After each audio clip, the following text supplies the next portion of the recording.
بسم اللہ الرحمن الرحیم۔ السلام علیکم سامعین، کاشان بصیرت کے یوٹیوب چینل پر جس کتاب کو ہم مل کر پچھلی کتنا عرصہ ہو گیا ہم مل کر پڑھ رہے ہیں، جس کتاب کا نام ہے مذہب اہل بیت علیہم السلام، اور ہم اس کتاب سے مستفید ہوتے ہوئے ماشاءاللہ سے ہم نے 466 صفحات اس کے پڑھ لیے ہیں، اور اب کتاب کا 1/3 حصہ رہ گیا ہے۔ آئیے ہم آج اس آڈیو میں پیج نمبر 467 سے اپنی ریڈنگ کا آغاز کریں گے، اور ہم پہنچ گئے ہیں الحمدللہ مکتوب نمبر 39 پر۔ ہم نے مکتوب نمبر 1 سے آغاز کیا تھا اور اللہ کا فضل ہے۔ آئیے مکتوب نمبر 39 پڑھتے ہیں، جس میں لکھا ہے کہ جناب ام سلمہ کی حدیث کو ترجیح کیوں کر، اور یہاں لکھا ہے سوالیہ نشان ہے، تو اس پہ آگے پڑھتے ہیں۔ لکھا ہے آپ نے جناب ام سلمہ کی حدیث کو ترجیح دینے میں جو کچھ کہا اسی پر اکتفا نہیں کیا، بلکہ آپ اس کے دعوے دار ہیں کہ بہت سی وجہوں سے جناب ام سلمہ کی حدیث قابل ترجیح ہے، تو براہ کرم وہ بہت سی وجہیں بھی ذکر کر دیجئے، کوئی وجہ چھوڑیے گا نہیں، کیونکہ یہ بحث و مباحثہ اور افادہ و استفادے کا محل ہے۔ اور یہاں پر سین لکھا ہے، اس کا مطلب کہ یہ مکتوب نمبر 39 ختم ہو گیا، اور اب ہم پیج 468 پر جواب مکتوب پڑھیں گے۔ آئیے مل کے پڑھتے ہیں۔ لکھا ہے ہیڈنگ ہے جناب ام سلمہ کی حدیث کے مقدموں ارجاح ہونے کے اسباب، الف رے جیم ہے، ارجاح ہونے کے اسباب۔ نیچے لکھا ہے جناب ام سلمہ۔ اب جہاں لکھا ہے جناب ام سلمہ وہاں پر ہمیں حکم ہے کہ ہم جا کے حاشیے میں دیکھیں۔ یہاں لکھا ہے کہ اشارہ ہے کہ خدا بند عالم کے قول ان تتوب الی اللہ فقد سخت قلوبکما کی طرف۔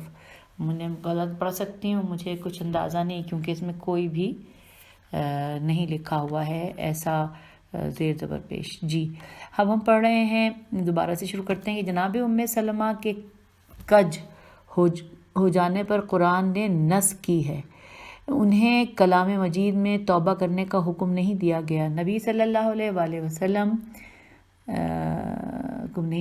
نبی صلی اللہ علیہ وآلہ وسلم سے سرکشی کرنے پر کلام مجید میں ان کے متعلق کوئی آیت نہیں اتری، نہ انہوں نے بعد رسول صلی اللہ علیہ وآلہ وسلم رسول کے وصی سے سرکشی کی۔ اب جہاں وصی لکھا ہے اس کے بارے میں حاشیے میں پڑھنا ہے۔ لکھا ہے وصی رسول سے سرکشی یوں کہ ان کے وصی رسول صلی اللہ علیہ وآلہ وسلم ہونے سے انکار کیا، اور حضرت سرور کائنات کے بعد جتنے دن جیتی رہیں حضرت علی علیہ السلام کی طرف سے انتہائی عداوت دل میں لیے رہیں۔ رسول صلی اللہ علیہ وآلہ وسلم کے ساتھ ان کی سرکشی، اور خداوند عالم کا اپنے رسول صلی اللہ علیہ وآلہ وسلم کی مدد کے لیے آمادہ ہونا، تو اس پر خود یہ آیت دلالت کرتی ہے کہ اگر تم دونوں یعنی عائشہ اور حفصہ رسول صلی اللہ علیہ وآلہ وسلم سے سرکشی کرو گی، تو سمجھ لو خود رسول صلی اللہ علیہ وآلہ وسلم کا خدا مددگار ہے، اور جبریل اور صالح المومنین اور اس کے بعد ملائکہ بھی پشت پناہ ہیں۔ یہ ہم نے پڑھ لیا کہ حاشیے میں جو پڑھنا تھا، جہاں پہ ابھی بات کا آغاز ہی ہوا تھا، جہاں لکھا تھا جناب ام سلمہ کے کج ہونے پر قرآن نے نص نہیں کی، انہیں کلام مجید میں توبہ کرنے کا حکم نہیں دیا گیا، نبی صلی اللہ علیہ وآلہ وسلم سے سرکشی کرنے پر کلام مجید میں ان کے متعلق کوئی آیت نہیں اتری، نہ انہوں نے بعد رسول صلی اللہ علیہ وآلہ وسلم رسول صلی اللہ علیہ وآلہ وسلم کے وصی سے سرکشی کی۔ یہ ہم یہاں تک پہنچے تھے جو ہم نے پڑھا تھا، وصی سے سرکشی کی، جس کے بارے میں ہم نے نیچے حاشیے میں پڑھا تھا۔ نہ ان کے مقابلے میں رسول صلی اللہ علیہ وآلہ وسلم کی مدد کرنے کے لیے خدا کو جبرائیل امین کو اور صالح المومنین کو اور ملائکہ کو آمادہ ہونا پڑا، پیج 469۔ نہ انہیں خدا نے طلاق کی دھمکی دی، نہ ان کو اس سے ڈرایا گیا کہ تمہارے بدلے میں تم سے بہتر زوجہ رسول صلی اللہ علیہ وآلہ وسلم کو ملے گی، نہ انہیں زوجہ نوح یعنی وزن لوط یہاں سے مثال دی گئی۔ اچھا سامعین، یہ جو میں نے ابھی پڑھا اب تک کا، اس میں سے 2 جگہ پہ ہمیں حاشیے میں پڑھنا ہے۔ میں بتاتی ہوں کہاں سے، یہاں سے کہ جب تمہارے بدلے میں تم سے بہتر زوجہ رسول کو ملے گی، یا زوجہ کے اوپر لکھا ہے حاشیے میں، یہ فقرہ اور اس کے قبل کا جملہ اشارہ ہے قول خداوند عالم کی طرف، اور اس کے بعد پھر نمبر جو 2 حاشیے میں پڑھنا ہے وہ یہ ہے کہ ملے گی نہ انہیں زوجہ نوح وزن لوط سے مثال دی گئی. لوط جہاں لکھا ہے اس کے بارے میں حاشیے میں لکھا ہے اشارہ ہے طرف آیا ضرب اللہ مثلا للذین کفروا و امرات نوح و امرات لوط کے. اچھا یہ ہم نے پڑھ لیا. اس کے بعد اب میں مکمل کرتی ہوں. وزن لوط سے مثال دی گئی. انہوں نے کبھی ایسا نہ کیا کہ رسول صلی اللہ علیہ وآلہ وسلم پر ایسی چیز حرام کر دی ہو جو خدا نے رسول صلی اللہ علیہ وآلہ وسلم کے لیے جائز کی تھی. اب یہ جہاں لکھا ہے جائز کی تھی اس میں بھی ہم نے حاشیے میں دیکھنا ہے. حاشیے میں لکھا ہے اشارہ ہے طرف آیت نمبر یا ایھا النبی لم تحرم ما احل اللہ لکا تبتغی مرضات اوزاجک. یہ زیر زبر پیش لگا دیتے تو اچھا تھا. چلے نمبر یہ ہم نے حاشیے میں پڑھ لیا. تو اب اسے آگے چلتے ہیں. رسول اللہ نے ممبر پر کھڑے ہو کر خطبہ فرماتے ہوئے ان کے گھر کی طرف اشارہ نہیں کیا کہ ہا ہنا الفتنۃ، یہی فتنہ ہے جہاں شیطان کا سینگ ابھرتا نظر آ رہا ہے.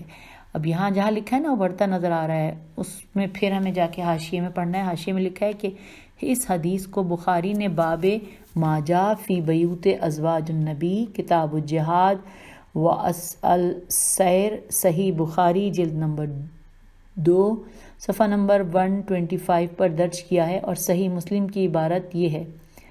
اچھا اب یہاں پہ عربی ہے جس کو میں نہیں پڑھ رہی ہوں. ویسے تو آسان سا لگ رہا ہے کہ خرج رسول اللہ من بیت عائشہ فقال راس الکفر من ہاہنا حیت یتلا القرن الشیطان. ملاحظہ ہو صحیح مسلم جلد نمبر 2 صفحہ نمبر 503. تو یہ ہم نے پڑھ لیا. چلیے اب ہم صفحے کو مکمل کرتے ہیں. آگے لکھا ہے کہ جناب ام سلمہ کے آداب ایسے نہیں تھے کہ رسول صلی اللہ علیہ وآلہ وسلم نماز پڑھ رہے ہوں اور وہ آپ کے جائے سجدہ پر پیر پھیلائے ہوئے ہوں اور رسول اکرم صلی اللہ علیہ وآلہ وسلم کے سجدہ کرتے وقت بھی پیر نہ سمیٹیں. اچھا اس بارے میں لکھا ہے حاشیے میں کہ صحیح بخاری جلد نمبر 1 صفحہ نمبر 143 باب ما یجوز من العمل فی الصلاۃ. یہ ہم نے اس میں سے حاشیے میں پڑھ لیا اور اب ہم آگے دیکھ رہے ہیں کہ اس سے آگے چلتے ہیں. اس سے آگے لکھا ہے کہ وہ دوبارہ سے یہاں سے تھوڑا سا پڑھ لیتے ہیں. ہاں اور کہ جب رسول صلی اللہ علیہ وآلہ وسلم پیر کو دبائیں تو وہ سمیٹ لیں.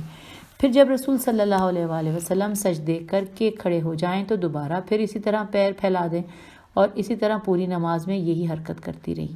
جناب ام سلمہ جناب عثمان کی دشمن نہیں ہوئی، نہ آپ کی جان لینے پر تلیں، نہ ناصل کہہ کر نون عین سیلام پکارا، نہ یہ کہا کہ اس ناصل کو قتل کر ڈالو، یہ کافر ہو گیا ہے. اب اس کے اوپر پھر ہمیں جا کے پڑھنا ہے.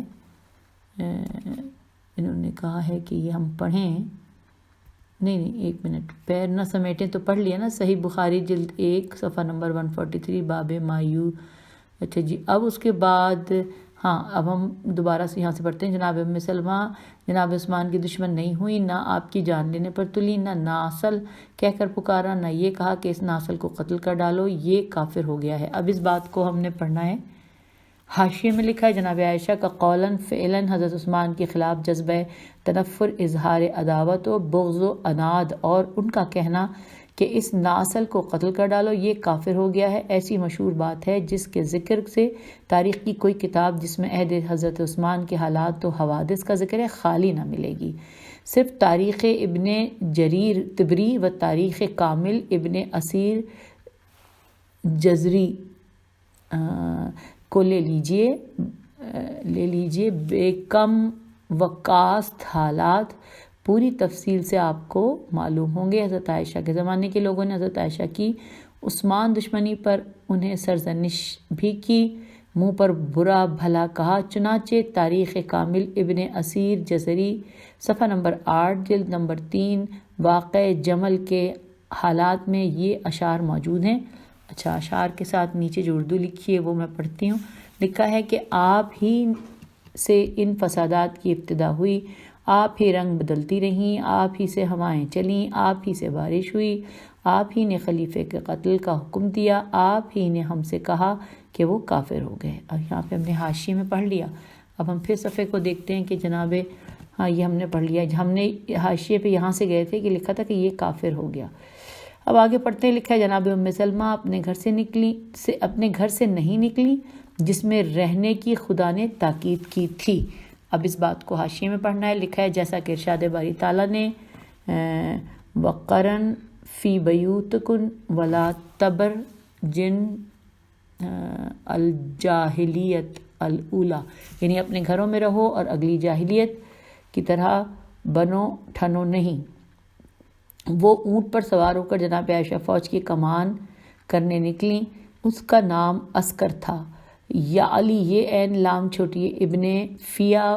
وہ اونٹ لے کر عائشہ کے پاس پہنچا، وہ اونٹ بڑے ڈیل ڈول کا تھا۔ جب جناب نے دیکھا تو بہت خوش ہوئی۔ جب معلوم ہوا کہ اس اونٹ کا نام عسکر ہے، عین سین کافرے، تو پیروں تلے زمین نکل گئی۔ انا للہ و انا الیہ راجعون پڑھا اور کہا اسے واپس لے جاؤ، اس اونٹ کی مجھے ضرورت نہیں۔ اور بیان کیا عائشہ نے کہ حضرت سرور کائنات صلی اللہ علیہ وآلہ وسلم نے یہ نام ان سے ذکر کیا تھا اور اس پر سوار ہونے سے منع بھی فرمایا تھا۔ انہوں نے اس اونٹ کے جھول اتار کر دوسرے جھول پہنا دیے اور کہا کہ آپ کے لیے اس اونٹ سے بھی بڑا اور طاقتور اونٹ ہمیں ہاتھ لگ گیا۔ جناب عائشہ اس مرتبہ راضی ہو گئیں۔ اس واقعے کو اکثر اہل سیر و اخبار نے ذکر کیا تھا۔ ملاحظہ فرمائیے شرح نہج البلاغہ جلد نمبر 2 صفحہ نمبر 80۔ تو یہ ہم نے پڑھ لیا جناب، اور اب ہم جناب مسلمہ گھر سے نہیں نکلی تھی جس میں رہنے سے خدا نے تاکید کی تھی، یہ پڑھ لیا، ٹھیک ہے جی۔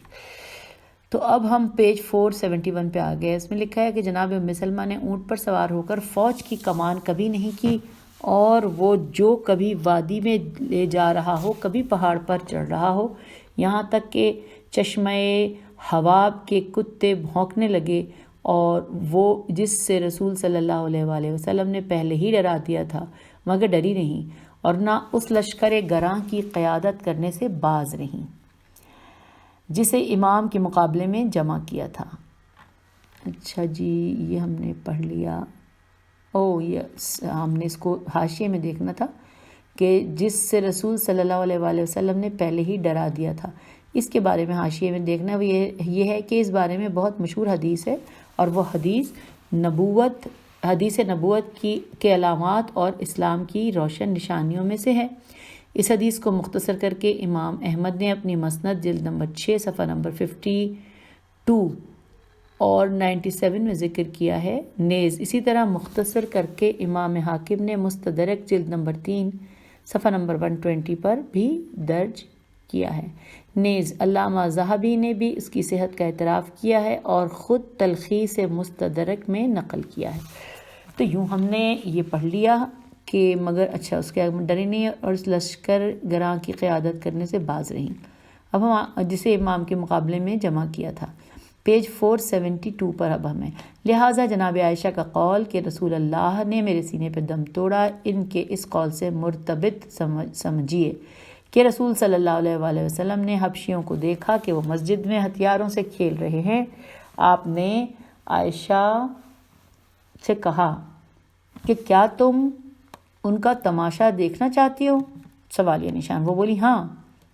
عائشہ کہتی ہیں کہ اس پر رسول صلی اللہ علیہ وآلہ وسلم نے مجھے اپنے پیچھے کھڑا کر لیا کہ میرا رخسارہ رسول صلی اللہ علیہ وآلہ وسلم کے رخسارے پر تھا، اور رسول صلی اللہ علیہ وآلہ وسلم فرماتے تھے ہاں ہاں اے بنی ارفدہ، مطلب یہ تھا کہ وہ اور سرگرمی سے اپنا کھیل دکھائیں تاکہ عائشہ خوش ہوں۔ جناب عائشہ کہتی ہیں کہ جب میں تھک گئی تو آپ نے پوچھا کہ بس؟ سوالیہ نشان۔ میں نے کہا ہاں، تو آپ نے فرمایا اچھا جاؤ۔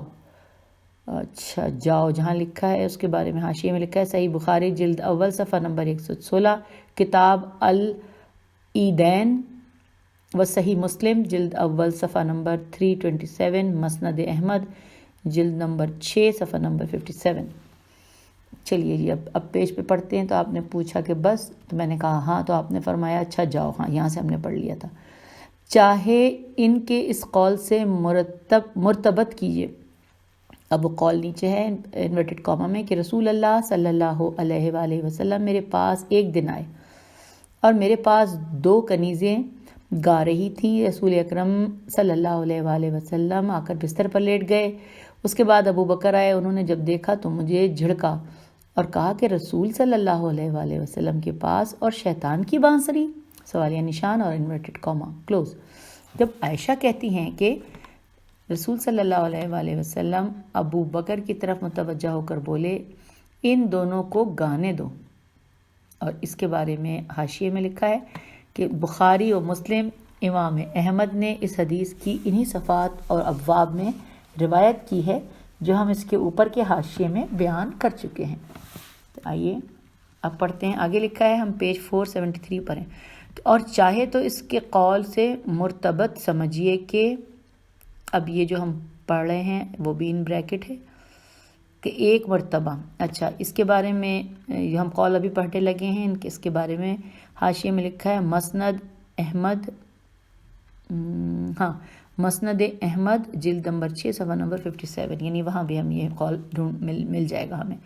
ہاں جی، کیا لکھا ہے؟ لکھا ہے کہ ایک مرتبہ ہم میں اور رسول اکرم صلی اللہ علیہ وآلہ وسلم میں دوڑ ہوئی، میں رسول صلی اللہ علیہ وآلہ وسلم سے آگے نکل گئی، اسے کچھ دن گزر گئے اور میرے بدن پر گوشت چڑھایا، پھر دوڑ ہوئی تو اب کے رسول صلی اللہ علیہ وآلہ وسلم آگے نکل گئے، آپ نے فرمایا کہ لو میں نے بدلہ اتار دیا، انورٹڈ کاما کلوز، یا ان کے اس قول سے مرتبط کیجئے انورٹڈ کاما کہ میں لڑکیوں کے ساتھ کھیلا کرتی اور میری سہیلیاں آتی اور میرے ساتھ کھیلتی اور رسول صلی اللہ علیہ وآلہ وسلم خود ان لڑکیوں کو بلا کر میرے پاس لاتے اور وہ میرے ساتھ کھیلتی، انورٹڈ کاما کلوز، یا ان کے اس قول سے مرتبط سمجھیے کہ انورٹڈ کاما مجھ میں 7 خوبیاں ایسی ہیں کہ کسی میں پائی نہ گئیں۔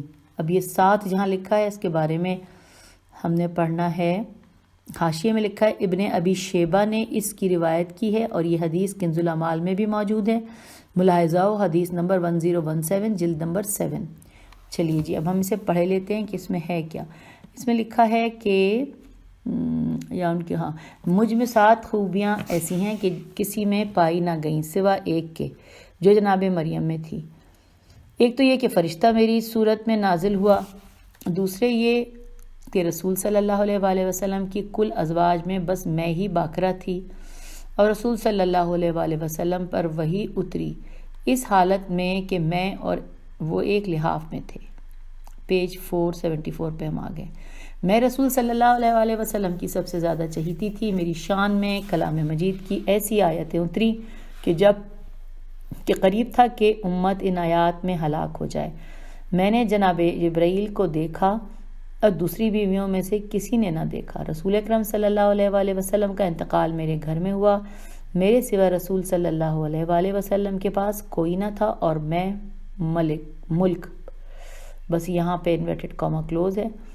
اب جہاں پہ لکھا ہے کہ میرے رسول کے پاس کوئی نہ تھا میرے علاوہ، اس کے بارے میں ہم نے پڑھنا ہے۔ حاشیے میں لکھا ہے، کہتے ہیں کہ اس پر اتفاق و اجماع ہے کہ رسول صلی اللہ علیہ وآلہ وسلم کے انتقال کے وقت حضرت علی موجود تھے، وہی تیمارداری کرتے تھے، لہٰذا حضرت عائشہ کا یہ کہنا کیوں کر صحیح ہے کہ جس وقت رسول صلی اللہ علیہ وآلہ وسلم کا انتقال ہوا کوئی رسول صلی اللہ علیہ وآلہ وسلم کے پاس موجود نہ تھا سوا جناب عائشہ کے اور ملک کے یا ملک کے۔ علی علیہ السلام کہاں تھے؟ عباس کہاں تھے؟ جناب فاطمہ سلام اللہ علیہ اور صفیہ رسول خدا کی پھوپھی کہاں تھیں؟ سوالیہ نشان۔ رسول صلی اللہ علیہ وآلہ وسلم کی دوسری بیویاں کہاں تھیں؟ سوالیہ نشان۔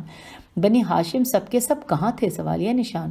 اور کیونکہ انہوں نے رسول صلی اللہ علیہ وآلہ وسلم کو تنہا عائشہ کے پاس چھوڑ دیا تھا، پھر یہ بات مخفی نہ رہی کہ مریم میں ان 7 باتوں میں سے ایک بھی نہیں پائی جاتی جو جناب عائشہ نے ذکر کیے، لہٰذا ان کا یہ کہنا کیوں کر صحیح ہے؟ صرف جناب مریم میں ان 7 باتوں میں سے ایک بات پائی جاتی ہے، ان کا جناب مریم کو مستثنیٰ کرنا کیوں کر صحیح ہے؟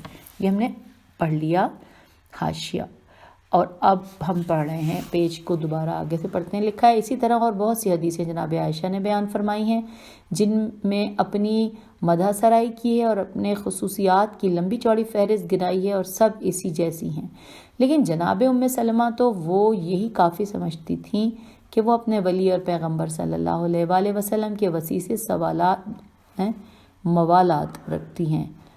آپ صاحب الرائے اور کامل العقل و فہم، غیر متزلزل دین رکھنے والی معظمہ تھیں۔ آپ نے جنگ حدیبیہ کے موقع پر رسول صلی اللہ علیہ وآلہ وسلم کو جو مشورہ دیا تھا وہ بعین ثبوت ہے کہ آپ کتنی عقل مند، کتنی صاحب نظر و صاحب رائے اور بلند مرتبہ خاتون تھیں۔ تو یوں یہ سامعین 474 پیج کے اوپر جواب مکتوب ختم ہو گیا، کیونکہ یہاں پہ اگلے پیج 475 کے اوپر جب ہم پہنچے ہیں تو یہاں پہ مکتوب نمبر 40 لکھا ہوا ہے۔ ایک منٹ میں ذرا چیک کر لوں۔ جی بالکل مکتوب نمبر 40 ہی ہے، لکھا ہے، ہیڈنگ ہے اجماع و خلافت۔ آپ نے جتنی باتیں کی مان بھی لی جائیں کہ امیر المومنین علیہ السلام وصی پیغمبر تھے اور آپ کے بارے میں صریحی نصوص موجود ہیں، تو آپ اس کو کیا کریں گے کہ امت نے حضرت ابو بکر کی بیعت پر اتفاق کر لیا، انہیں اجماعی طور پر خلیفہ تسلیم کر لیا، اور امت کا اجماع قطعی حجت ہے، کیونکہ رسول صلی اللہ علیہ وآلہ وسلم خود ارشاد فرما چکے ہیں کہ میری امت خطا پر کبھی اجماع نہ کرے گی۔ یہ قول ہے، یہ ارشاد ہے رسول اللہ کا۔ اس کے بعد نیچے لکھا ہے نیز یہ بھی فرمایا کہ میری امت گمراہی پر کبھی اجماع نہ کرے گی۔ اب مکتوب کے آخر کا جملہ یہ لکھتے ہیں سین کہ اس کا آپ کے پاس کیا جواب ہے، سوالیہ نشان، اور اس کے نیچے سین لکھا ہے۔ اس کا مطلب یہ ہے کہ یہ مکتوب نمبر 40 یہاں پہ ختم ہوا۔ آئیے اب ہم جواب مکتوب پڑھتے ہیں۔ لکھا ہے اجماع ہوا ہی نہیں، یہ ہیڈنگ ہے۔ اب اس کے نیچے تفصیل ہم پڑھیں گے۔ ہم یہ کہیں گے کہ رسالت مآب صلی اللہ علیہ وآلہ وسلم نے جو فرمایا ہے کہ میری امت کبھی خطا پر اجماع نہ کرے گی اور گمراہی پر کبھی اجماع نہ کرے گی، اس کا مطلب یہ ہے کہ جس امر کو امت والے باہم رائے مشورہ کر کے اپنی پسند و اختیار سے اتفاق آراء سے طے کر لیں، اس میں خطا و گمراہی نہ ہوگی۔ حدیثوں کے دیکھنے سے یہی مطلب سمجھ میں آتا ہے اور کوئی دوسرا مطلب سمجھ میں نہیں آتا۔ لیکن وہ امر جس کو امت کے صرف چند نفر طے کر لیں اور اس پر تل جائیں اور اس پر اہل حل و عقد کو وہ مجبور بنا لیں، تو اس کی صحت پر کوئی دلیل نہیں۔ ثقیفہ سین قاف، یہ زواد لگ رہا ہے، فے نہیں لگ رہا۔ اچھا، سقیزہ کی بیعت باہمی مشورے سے نہیں ہوئی ہے، اس کے کرتا دھرتا تو حضرت عمر اور ابو عبیدہ اور چند گنتی کے لوگ تھے۔ انہی 2-4 آدمیوں نے یہ طے کر لیا اور ناگہانی طور پر ارباب حل و عقد پر یہ چیزیں پیش کی۔ اس وقت کی نزاکت حالت نے مساعدت کی اور جو وہ چاہتے تھے ہو گیا۔ حضرت ابو بکر نے صاف صاف لفظوں میں اقرار کیا ہے کہ میری بیعت باہمی مشورے سے نہیں ہوئی، نہ غور و فکر کر کے سوچ سمجھ کے ہوئی۔ پیج 477۔ چنانچہ اپنی خلافت کے شروع میں بطور معذرت خطبے کے لیے کھڑے ہوئے اور کہا، تو یہ جو کہا آئیے وہ انورٹڈ کاما میں لکھا ہے، میری بیعت ناگہانی تھی، خدا نے اس کے شر سے محفوظ رکھا، ورنہ مجھے تو فتنہ و فساد برپا ہونے کا بڑا خوف تھا، انورٹڈ کاما کلوز۔ لیکن اس کے بارے میں حاشیے میں پڑھنے کی طرف اشارہ ہے، آئیے پڑھتے ہیں۔ لکھا ہے کہ حضرت ابو بکر کے اس خطبے کو ابو بکر احمد بن عبدالعزیز جوہری نے اپنی کتاب ثقیفہ میں درج کیا ہے۔ ان سے ابن ابی الحدید معتزلی نے شرح نہج البلاغہ جلد اول صفحہ نمبر 132 پر نقل کیا ہے۔ تو یہ ہم نے پڑھ لیا حاشیہ، اور ہم دوبارہ پیج کی طرف آتے ہیں۔ اس میں لکھا ہے کہ صحیح بخاری میں نقل کیا ہے بطور ثبوت، میں خود حضرت عمر کے اصل الفاظ پیش کرتا ہوں۔ اچھا، اب یہ جو اصل الفاظ ہیں، یہ ایک بریکٹ ہے، وہ ایک پیراگراف ہے جو کہ عربی میں ہے، آئیے اس کا ترجمے سے مستفید ہوتے ہیں۔ ہم پیج 478 پر آگے ہیں۔ انورٹڈ کام میں لکھا ہے، مجھے یہ خبر پہنچی ہے کہ تم میں سے کسی کہنے والے نے کہا ہے کہ اگر عمر مر گئے تو ہم فلاں کی بیعت کر لیں گے، تو کوئی شخص اس غلط فہمی میں نہ رہے کہ ابو بکر کی بیعت ناگہانی طور پر ہوئی ہے اور پایہ تکمیل کو پہنچ گئی ہے۔ یہ ضرور ہے کہ ان کی بیعت یوں ہی انجام پذیر ہوئی، لیکن خدا نے ہم دونوں کو اس کے شر سے محفوظ رکھا، انورٹڈ کاما کلوز۔ اچھا، اب جب ہم یہ پڑھ رہے تھے تو اس دوران ہمیں ایک جگہ حاشیے میں پڑھنے کا اشارہ ملا تھا، وہ میں اب جا رہی ہوں حاشیے میں، کہ جہاں پہ یہ شروع ہم نے کیا تھا کہ مجھے یہ خبر پہنچی ہے کہ تم میں سے کسی کہنے والے نے کہا ہے۔ یہ جو کسی کہنے والے نے کہا ہے اس کے اوپر لکھا ہے حاشیے میں، دیکھیں حاشیے میں لکھا ہے اس کے کہنے والے زبیر تھے۔ انہوں نے یہ کہا تھا کہ اگر عمر مر گئے تو میں علی کی بیعت کروں گا، کیونکہ ابو بکر کی بیعت بھی اس طرح ناگہانی طور پر ہوئی تھی، مگر پایہ تکمیل کو پہنچ گئی۔ حضرت عمر نے جو سنا تو بہت برہم ہوئے اور یہ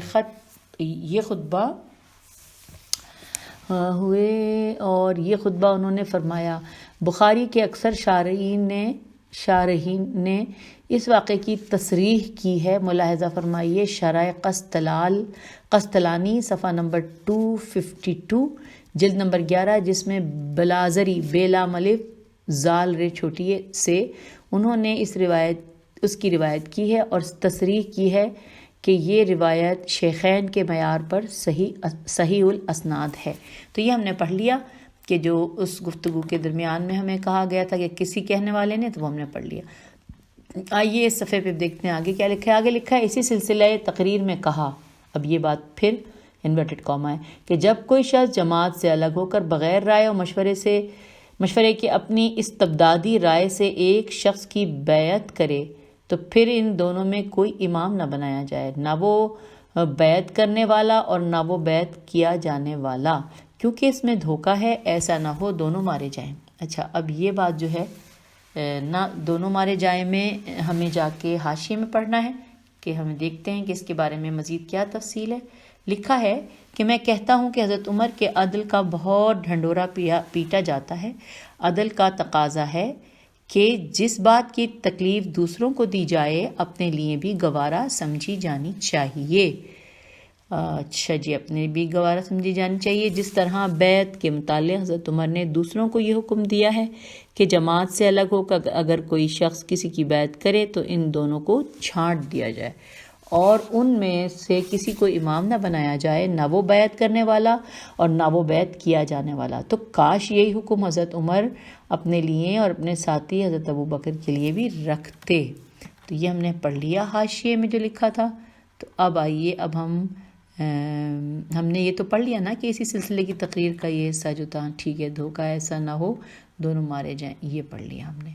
اب ہم آگے ہیں پیج 479 پہ، لکھا ہے آگے چل کر آپ نے فرمایا ان بریکٹ، ہم لوگوں کا واقعہ یہ تھا کہ جب حضرت کا انتقال ہوا تو انصار نے ہماری مخالفت کی اور وہ سب کے سب سقیفہ بنی سعدہ سین الف عین دال ہے میں جمع ہوئے، اور علی علیہ السلام و زبیر نے بھی ہم سے اختلاف کیا، اور علی علیہ السلام و زبیر نے کہ ہوا خواہ بھی برگزشتہ رہے۔ یہاں پہ یہ بریکٹ کلوز ہو گیا۔ اس کے بعد لکھا ہے، اس کے بعد آپ نے سقیفے کے اندر جو اختلافات رونما ہوئے، جو آوازیں بلند ہوئیں جس کی وجہ سے اسلام میں تفرقہ پڑ جانے کا خوف تھا، ان کی طرف اشارہ کیا، اور یہ کہ ہم نے اس موقع پر ابو بکر کی بیعت کر لی۔ روایات کی بنا پر یہ بات بالکل بدیہی طور پر معلوم ہوتی ہے کہ اہل بیت رسالت کا ایک فرد بھی سقیفے کے اندر موجود نہ تھا، بلکہ سب کے سب حضرات علی علیہ السلام کے گھر میں اکٹھا تھے، اور ان کے ساتھ ساتھ جناب سلمان، ابو ذر، مقداد، عمار، زبیر، حزیمہ بن ثابت، ابی ابن کعب، براء بن عازب، خالد بن سعید بن عاص اموی اور بھی ان جیسے بہت سے لوگ تھے۔ تو جب یہ سب کے سب بیعت کے موقع پر موجود ہی نہ تھے، جب رسول اکرم صلی اللہ علیہ وآلہ وسلم کے کل اہل بیت کنارہ کش رہے، جن کی حیثیت امت کے درمیان ایسی ہے جیسے بدن میں سر اور چہرے پر آنکھیں، جو ثقل پیغمبر تھے۔ پیج 480، خزانہ پیغمبر صلی اللہ علیہ وآلہ وسلم تھے، کتاب خدا کے ہم پلہ تھے، امت کے نجات کا سفینہ تھے، امت کے لیے باب حتہ تھے، گمراہی و ضلالت سے جائے امان تھے، علم ہدایت تھے۔ اب بریکٹ میں لکھا ہے جیسا کہ ہم گزشتہ اوراق میں ذکر کر چکے ہیں، تو پھر اجماع کہاں سے ہو گیا؟ سوالیہ نشان۔ اب جہاں لکھا ہے علم ہدایت تھے یا علم ہدایت ہوگا یہاں پہ، اس کے بارے میں نیچے ہے حاشیے میں کہ ملاحظہ فرمائیے، پھر سے صفحہ نمبر 49 سے لے کے صفحہ نمبر 115 تک آپ کو اندازہ ہوگا کہ اہل بیت علیہم السلام کی کیا شان تھی، سوالیہ نشان۔ تو یہ ہم نے حاشیے میں پڑھ لیا، اب ہم پیج اس کو مکمل کرتے ہیں۔ اس میں آگے لکھا ہے کہ بخاری و مسلم نے اپنے صحیح میں اور بکثرت محققین علماء و محدثین نے اس کے ثبوت اکٹھا کیے کہ حضرت علی علیہ السلام بیت سے کنارہ کش ہی رہے، آپ کی بیت ہی نہ کی اور نہ مصالحت ہی فرمائی۔ اب جب یہ جملہ شروع ہوا تھا کہ بخاری و مسلم نے اپنے صحیح میں، تو اس کے اوپر ہمیں جا کے دیکھنا تھا، حاشیے میں لکھا ہے ملاحظہ فرمائیے صحیح بخاری جلد 3 صفحہ نمبر 39 و آخر باب غزوہ خیبر، اور صحیح مسلم جلد نمبر 2 کتاب الجہاد والسیر صفحہ نمبر 72 باب قول النبی۔ یہ ہو گیا جی، ہم نے پڑھ لیا، اور اب ہم پیج کو مکمل کرتے ہیں۔ لکھا ہے بخاری و مسلم نے اپنے صحیح میں اور بکثرت محققین علماء محدثین نے اس کے ثبوت اکٹھا کیے کہ حضرت علی علیہ السلام بیت سے کنارہ کش ہی رہے، آپ نے بیت ہی نہ کی اور نہ مصالحت ہی فرمائی۔ ہاں، جب سیدہ کا انتقال ہو گیا 6 مہینے کے بعد، وقت کی نزاکت اور ملت اسلامیہ کی خیر خواہی نے آپ کو مجبور کیا تو آپ نے مصالحت کر لی۔ اس کے ثبوت میں خود جناب عائشہ سے ایک حدیث مروی ہے جس میں جناب عائشہ نے صاف صاف تصریح کی ہے کہ جناب سیدہ ابو بکر سے ناراض ہو گئیں اور رسول صلی اللہ علیہ وآلہ وسلم کے بعد مرتے دم تک ان سے گفتگو نہ کی، اور جب حضرت علی علیہ السلام نے ان لوگوں سے مصالحت فرمائی تو یہ بھی کہہ دیا کہ ان لوگوں نے میرے حق خلافت کو غصب کر کے زبردستی کی ہے۔ حدیث میں صرف مصالحت کا ذکر ہے، اس کی کوئی تشریح نہیں کی ہے کہ آپ نے صلح کرتے وقت ان کی بیعت بھی کر لی تھی۔ آپ نے ابو بکر سے خطاب کر کے جو ارشاد فرمایا تھا اس میں کس قدر مکمل اور بے پناہ احتجاج فرمایا تھا آپ نے۔ اب یہ ان بریکٹ ہے کہ اگر تم نے رسول صلی اللہ علیہ وآلہ وسلم سے رشتہ ظاہر کر کے مخالفین کو قائل کیا تو تمہارا غیر یعنی میں رسول صلی اللہ علیہ وآلہ وسلم سے زیادہ قرابت رکھتا ہوں، رسول صلی اللہ علیہ وآلہ وسلم سے مجھ کو زیادہ حق پہنچتا ہے، اور اگر رائے مشورہ کر کے تم امت کے معاملات کے مالک بن بیٹھے تو یہ رائے مشورہ کیسا، جبکہ رائے مشورہ دینے والے ہی غائب تھے۔ تو یہ ہم نے پڑھا، لیکن یہاں جہاں پہ ہے غائب تھے اس کے بارے میں پھر کہا گیا ہے، یہ پڑھتے ہیں حاشیے میں کہ لکھا ہے کہ یہ دونوں اشعار نہج البلاغہ میں موجود ہیں۔ علامہ ابن ابی الحدید ان دونوں شعروں کی تفسیر میں شرح نہج البلاغہ جلد نمبر 4 صفحہ نمبر 319 میں لکھتے ہیں کہ ان دونوں شعروں میں امیر المومنین کا خطاب اصل میں ابو بکر سے ہے، اس لیے کہ ابو بکر نے انصار کے مقابلے میں یہ دلیل قائم کی تھی کہ نحنو عطرت رسول اللہ و بیضۃ التی، اب صاف لکھا بھی نہیں ہے، کہ ہم حضرت کے قوم کے لوگ ہیں اور وہ انڈا ہے جو انہی میں سے پھوٹا ہے، یعنی قریشی ہیں۔ اور جب حضرت ابو بکر کی بیعت سقیفہ میں ہو گئی تو اب لوگوں کے سامنے یہ دلیل پیش کرنے لگے کہ ہماری تو بیعت ہو چکی ہے اور اہل حل و عقد نے ہماری بیعت کی ہے۔ اسی پر امیر المومنین نے ابو بکر سے کہا کہ آپ نے انصار کے مقابلے میں یہ جو دلیل پیش کی کہ ہم رسول صلی اللہ علیہ وآلہ وسلم کے قوم و قبیلہ والے ہیں اور وہ انڈا ہے جو انہی میں سے پھوٹا ہے، تو آپ کا غیر یعنی میں بلحاظ رشتہ و قرابت آپ سے کہیں زیادہ قریب تر ہوں۔ رسول اللہ صلی اللہ علیہ وآلہ وسلم نے اگر آپ ہیں تو قوم و قبیلے سے ہیں، اور میں تو رسول صلی اللہ علیہ وآلہ وسلم کا حقیقی چچا زاد بھائی ہوں، اور آپ یہ دلیل جو پیش کرتے ہیں کہ لوگوں نے ہمیں منتخب کیا اور جماعت اسلام ہمیں خلیفہ بنانے پر راضی ہو گئی، تو ایک بڑی جماعت ثقیفہ سے غائب تھی، بہت سے لوگ شریک ہی نہ ہوئے، لہٰذا کس طرح آپ کی خلافت درست ہے۔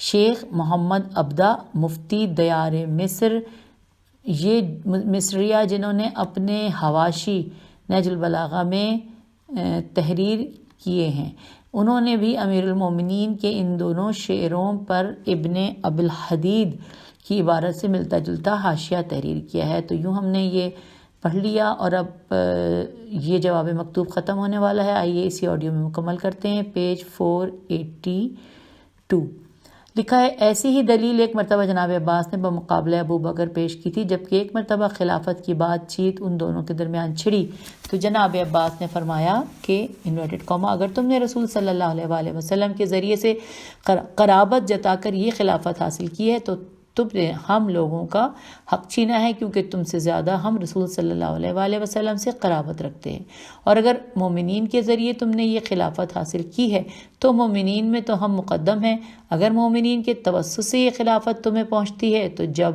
ہم ہی ناپسند کرتے ہیں، ہم ہی تمہیں خلیفہ بنانے پر راضی نہیں، تو پھر کیسی تمہاری خلافت؟ اور یہاں سوالیہ نشان ہے اور انورٹڈ کاما کلوز ہو گیا۔ اور اب یہ آخری دو لائنیں ہیں اور یہ صفحہ بھی ختم، اور ہم آڈیو پہ سے بھی آپ سے اجازت چاہیں گے۔ ان لائنوں میں لکھا ہے کہ تو جب پیغمبر صلی اللہ علیہ وآلہ وسلم کے چچا پیغمبر صلی اللہ علیہ وآلہ وسلم کے باپ کے بھائی یہ صراحت فرمائیں، رسول صلی اللہ علیہ وآلہ وسلم کے چچا زاد بھائی رسول صلی اللہ علیہ وآلہ وسلم کے ولی اور بھائی اور جملہ قرابت داران رسول صلی اللہ علیہ وآلہ وسلم اس سے بے تعلقی ظاہر کرے تو اجماع کہاں سے ہو گیا؟ اور یہاں پہ ہے سوالیہ نشان، اور یہ جواب مکتوب ختم کیونکہ اس کے آخر میں لکھا ہے شین۔ تو یوں ہم نے یہ والی آڈیو ہماری ختم ہو گئی ہے پیج 482 پر۔ انشاءاللہ ہم اگلی آڈیو میں پیج 483 پر مکتوب نمبر 41 میں ملیں گے۔ خدا حافظ، فی امان اللہ۔